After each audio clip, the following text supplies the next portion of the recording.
r/PettyRevenge. Bully gets a date with my sister and really gets the dump. I lived with my mom and two older sisters on the second floor of a two-family home from when I was born until I was 10. My sisters are 4 and 6 years older than me. Around the block was this boy who was my middle sister's age who used to pick on me and beat me up. He would only do it if I wasn't with my middle sister because she had no problem beating up boys in the neighborhood.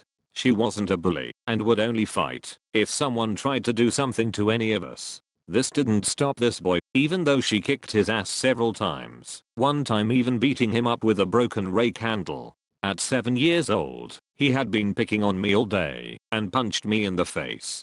I went home crying and told my oldest sister what he did. She told my middle sister and said instead of beating him up again, we should have a little fun with him. He had a big crush on my oldest sister and she knew it. She told him that she would go out with him on a date and my mother would drop them off at the movies. She told him to dress really nice and come to the front door to meet her. We usually use the back door because it was close to the car and where we kept our bikes.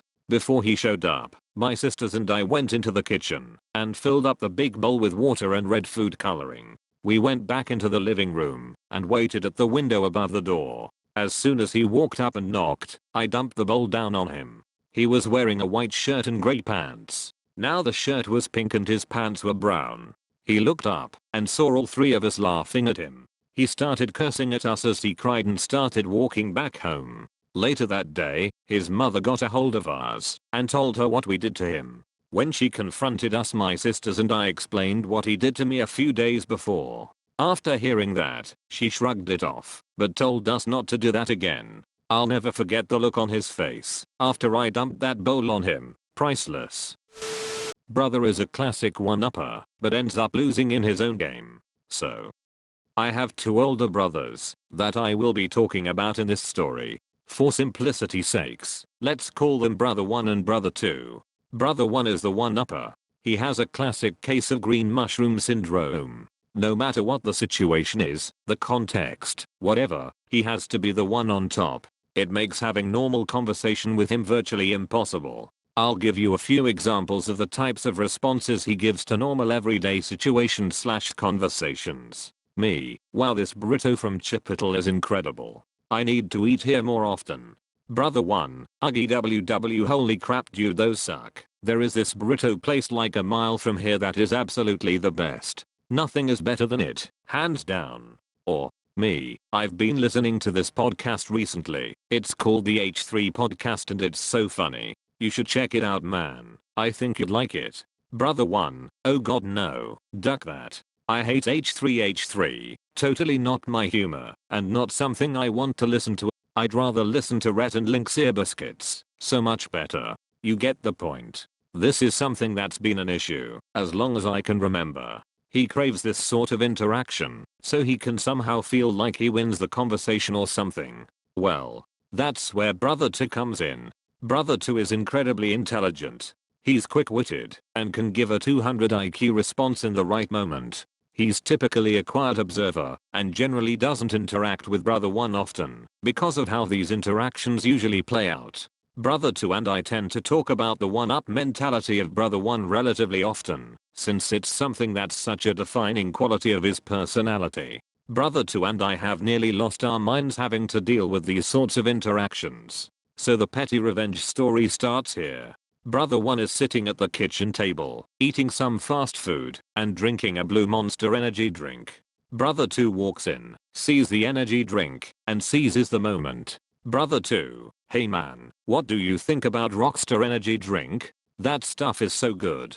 Brother 1, ugh asterisk makes gag noises asterisk. This gag noise is legit the most forced, fake gag ever, and he does it a lot. That crap is nasty. No way. Nope. That stuff sucks. You know what's better? Venom energy drink. Absolutely the best. Brother 2, oh really? Okay, yeah, I'll have to try it. What about Red Bull? That stuff is to die for. I always used to drink it back in college. Brother 1, oh no, that tastes like piss. No way I could drink that crap. Venom is my energy drink choice. Nothing is better than it. Brother 2, yeah, I'll try it eventually. It must be really good if you speak so highly of it. A brief silent moment passes. Brother 2, but honestly, my favorite is Blue Monster. There is nothing better than that. Brother 1, completely oblivious to the fact that has been guzzling this Blue Monster down, instinctively responds, EWW gag noise, no no no, that crap is nasty. Gag noise, dude, stop bugging me about energy drinks, man. Venom is number 1, end of story. At this point, Brother 2 soaked the moment in. He waited until Brother 1 obviously noticed that he was drinking that exact energy drink, then said, Brother 2, oh dude, then why are you drinking a Blue Monster right now? I thought you said that crap is nasty. The look on Brother 1's face was priceless. He had no words, choked down his food silently, and fled the kitchen. The revenge was so petty, and that moment has lived on between Brother 2 and I ever since. TLDR, OneUpper Brother 1-ups himself and gets embarrassed. Edit, literally so funny to me that this blew up the way it did. I'm glad so many of you got a kick out of this. Brother 1 is a good dude, just has his faults that makes him unique. I absolutely can't wait to show Brother to this thread. He is going to flip a poop mayo. This is like a perfect petty revenge. How I took the high road against RM. So a bit of backstory, I'm a black 15-year-old. Relevant. I went to a chintz school for most of my life, so I'm completely fluent in it. Over the summer I worked at my local elementary school with the kids, and this one adorable ass 6-year-old girl became my favorite kid. She's Chinese, which I found out after she spoke to me in it. Her mom was extremely racist, and when she saw me playing with her she told her friend that I was freaking bleep, which translates to ducking N-word, and asked why I playing with her daughter. She didn't know I could understand her. I got like hella sad after this cause I'm kinda sensitive about that shit, so I decided to get even with her and become her daughter's math tutor. So basically I would teach her multiplication after work and get paid $3 an hour. Not a lot, but I saved up for a DLC character at least. I made sure that everything I taught her was right, and now I tutor other kids. And on the last day of my job her mom came to pick her up, and I said to her in Chinese, "It's been nice meeting you." Her face was completely flustered, and she was extremely embarrassed, cause she knew I heard her. I love reading stories about bilingual justice. So satisfying. Neighbors have loud music. Good thing I non-ironically love Rick Astley. My new neighbors have been playing some music with heavy bass pretty loud for the past few hours. I was trying to be cool about it and eventually just asked them nicely to turn it down a little. They brought it down to tolerable levels for 15 minutes. I eventually took the soundbar from my television, faced it toward them, and put it right up against the wall. Put on a 10-hour loop of Rickroll goodness, cranked the volume to maximum, and hopped in the shower.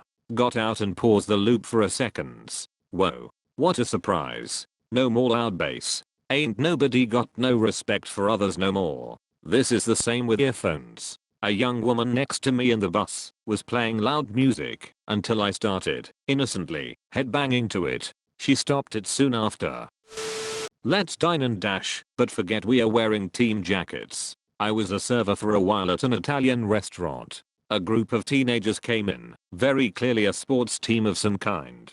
I don't expect much in way of a tip from them because teenagers, but that's never stopped me from giving good service. They're rowdy AF, constantly making me run back and forth for every little thing they could think of, just being all around D-bags. I noticed a few of them had taken off their coats. When it came time for the bill, they asked me to get a pitcher of water for them to share before they left. So I did, and when I got back they were all gone without paying. Awful, right?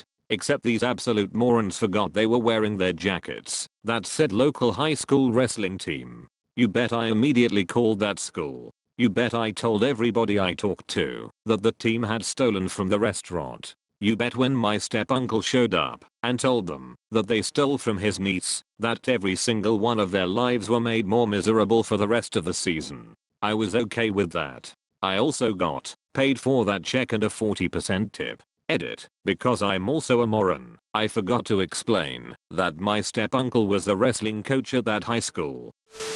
Treat your wife like garbage? She gets excellent service and all the potatoes. I work as a server at a very large restaurant chain that serves unlimited soup and salad as an entree. I was seated with an older married couple during a lunch shift. The wife was very sweet, but the husband was very clearly on a power trip. He didn't allow his wife to change her order, picked her drink for her, and interrupted her special salad request by stopping her mid-sentence and having her present her face to him so he could pick off an imaginary piece of lint. She was embarrassed, but was keeping the peace. Because we are a high-volume restaurant, our production line is a well-oiled machine that requires all food to be run through the computer and turns tickets for us in less than 10 minutes. However, servers build salads and portion out soups on their own to accommodate the demand of bottomless refills. The soup the husband ordered for both of them sometimes comes with large slices of potato and can be one of our prettiest meals if plated properly. The first round of soup I served to them had all of the ingredients, but was missing the large pieces of pretty potato because it was closer to the end of the soup. After serving them their first round, he began to make sideways comments about the composition of the soups, asking if we had a new cook, insisting that the recipe had changed, telling his wife to take a look at her bowl because she had potatoes this time on their second round. I approached their table to see if they wanted a third round, and before I could speak he turned and barked yes, and rolled his eyes. Cue PettyRevenge. All of my questions for the table were directly to her, and I prompted her with extra options, toppings from the salad bar, different drinks. A new cistern of this soup was brought out by the time I was pulling their third round. His wife received the largest slices of potato, plated high and beautiful, and he received the chopped bits every time. Husband was disgruntled, but she was happy to engage. He ended up stealing my favorite blue pen, but she left a nice tip under her last soup bowl. I can only hope that she felt seen during my short period of time waiting on her. If he was a misogynist, having his wife and server, also female, talk while ignoring him and giving him visibly worse food is the worst blow to his ego. Good work. Woman being rude and pushy at self-service checkout. So I live in the UK and we have self-service checkouts. The way these things work is you queue up and wait for a checkout to become free. You don't approach until the person before you has paid, bagged, and walked off. So today I went to my local store. Now after a heavy night out my friend asked me to pick him some bits up whilst I was out. He gave me his card and off I went. I grabbed our items and went to the self-service checkout. I paid for his items and mine were still in the basket, bagged them and put the items on the floor. A woman rushed over and shoved her stuff on top of mine. I explained I still needed to pay for the items and she huffed at me and asked why I just bagged other stuff and not mine. I was kind of shocked and said I don't need to explain myself, but the items are being paid for separately. She huffed again, took her items off mine, and carried on standing there with her basket. Bear in mind there is about 9 other self-service checkouts, she mumbled under her breath, and continued to huff, and this started to make me quite angry and anxious, like I was being pressured. So I decided to scan one item, pay for it, bag it, scan another item, pay for it. I did this about 3 times and she tutted, called me in butthole, and walked to another checkout. I scanned all my items, paid and left, giving her a smug look as I left. Thank you for watching, you amazing internet people.